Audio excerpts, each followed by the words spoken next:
دیکھیں کوئی دوسرا آپ کو بتا دے گا ہم اپنے گناہ کو کیسے روکیں، گناہوں سے کیسے بچیں، یہ طریقے کوئی دوسرا آپ کو بتا دے گا۔ اس کے لیے آپ ہی کو اپنے دل میں یہ ٹھاننا ہے کہ ہمیں گناہ چھوڑنا ہے، جبھی آپ چھوڑ سکتے ہیں۔ آپ اپنے آپ سے وعدہ کریں گے جبھی آپ چھوڑ سکتے ہیں۔ مجھے پتا ہے آپ اس ویڈیو تک اسی لیے آئے ہیں کیونکہ آپ کے دل میں کہیں نہ کہیں یہ ہے کہ گناہ ایک غلط چیز ہے، ہمیں گناہ سے نجات پانی ہے۔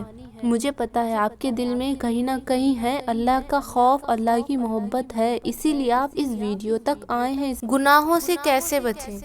گناہ ہو جاتا ہے، خود کو بہت روکتا ہوں، مجھ سے بہت بڑا گناہ ہو گیا ہے اور وہ گناہ مجھے بار بار ستا رہا ہے، بار بار میرے دماغ میں اس گناہ کا خیال آ رہا ہے۔ انسان جب گناہ کرتا ہے تو اس میں سب سے بڑا ہاتھ نفس اور شیطان کا ہوتا ہے۔ نفس اور شیطان کے ملاوٹ سے ہی انسان گناہوں کی طرف جاتا ہے۔ اب ہم نفس اور شیطان کو کیسے کنٹرول کریں؟ سب سے پہلے ہمیں نفس پر دھیان دینا ہے۔ نفس کنٹرول ہوگا تو شیطان بھی کنٹرول ہوگا۔ انسان کے ذہن میں پہلے شیطان وسوسے ڈالتا ہے، وہ وسوسہ چاہے تکبر کا ہو یا جلن حسد کا ہو یا بڑے گناہ کی شروعات چھوٹے گناہ سے ہو۔ ایسے بہت طریقے کے گناہ ہیں انسان شیطان کے بہکاوے میں آ کے کر دیتا ہے۔ پھر جب گناہ ہو جاتا ہے بندے سے تو شیطان یہ خوف دلاتا ہے کہ اب گناہ ہو گیا، اب تم کیا کرو گے، اللہ کو منہ دکھانے لائق نہیں رہے، وغیرہ وغیرہ۔ ایسے انسان کے دل و دماغ میں وسوسے لاتا ہے شیطان، اور بندہ اتنا معصوم، اتنی محدود عقل ہوتی ہے اس کی، وہ یہ نہیں سوچتا کہ یہ وسوسہ ہے شیطان کا۔ وہ ایسے وسوسے اس لیے لاتا ہے کہ بندہ اللہ کی طرف نہ جائے، ہمت نہ کرے اللہ کی طرف جانے کی۔ اسے پتا ہوتا ہے کہ اللہ بہت رحیم و کریم ہے، اگر بندہ اللہ کی طرف جائے گا اور اس نے گناہ کی معافی مانگ لی اور اللہ نے معاف کر دی تو پھر تو میرے کیے کرائے پر پانی پھر جائے گا۔ تو شیطان کی چالوں کو سمجھیں، جبھی ہم گناہوں سے بچ پائیں گے۔ احساس ہونے پر فوراً توبہ کر لیں۔ کہیں نہ کہیں آپ کے دل میں ایمان زندہ ہے، کہیں نہ کہیں دل آپ کا زندہ ہے۔ جب ہی آپ کے دل میں یہ احساس کا خیال آیا، احساس ہوا، تو آپ فوراً توبہ کر لیں، تو یہ توبہ آگے ہونے والے گناہوں سے بچا لے گی۔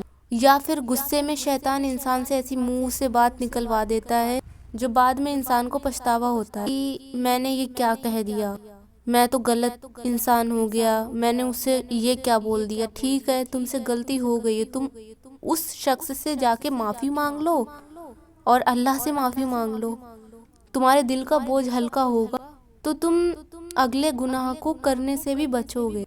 اور دیکھیں کوئی بھی گناہ کرنے سے پہلے شروعات انسان کے مائنڈ سے ہوتی ہے، دل سے ہوتا، دل و دماغ میں خیالات آتے ہیں، اس پر عمل کر کے انسان گناہوں کی طرف جاتا ہے۔ تو انسان کے اوپر صحبت کا بھی اثر ہوتا ہے، آس پاس ہمارے کیسے لوگ ہیں، اچھے لوگ ہیں تو اچھی صحبت آئے گی، اگر برے لوگ ہیں تو بری صحبت آئے گی۔ تو صحبت کا بھی اثر ہوتا ہے انسان کے دل و دماغ پہ، تو صحبت اچھی اختیار کریں۔ تنہائی پاک ہونا چاہیے، اگر انسان کی تنہائی پاک نہیں ہے تو نفس پر وہ کیسے کنٹرول کرے گا، نہیں کر پائے گا۔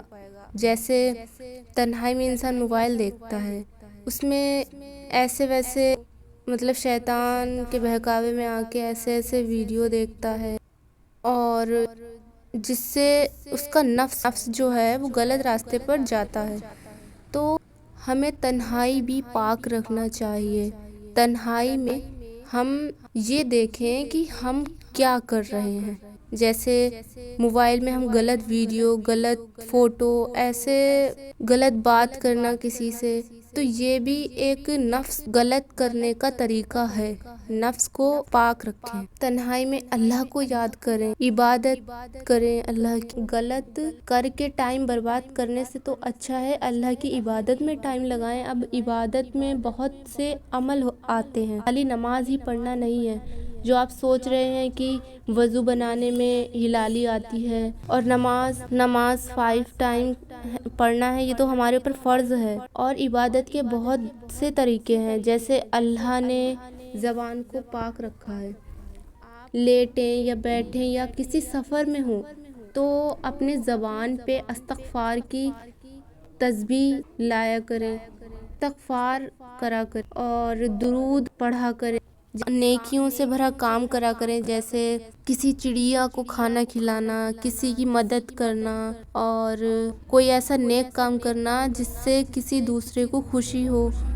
کیا پتہ اللہ کون سے کام سے خوش ہو کر تمہیں ہدایت دے دے۔ گناہ میں سب سے اہم رول ہوتا ہے نفس اور شیطان کا، ہمارا اور شیطان اس نفس کو کیسے غلط کرا جائے یہ کام کرتا ہے۔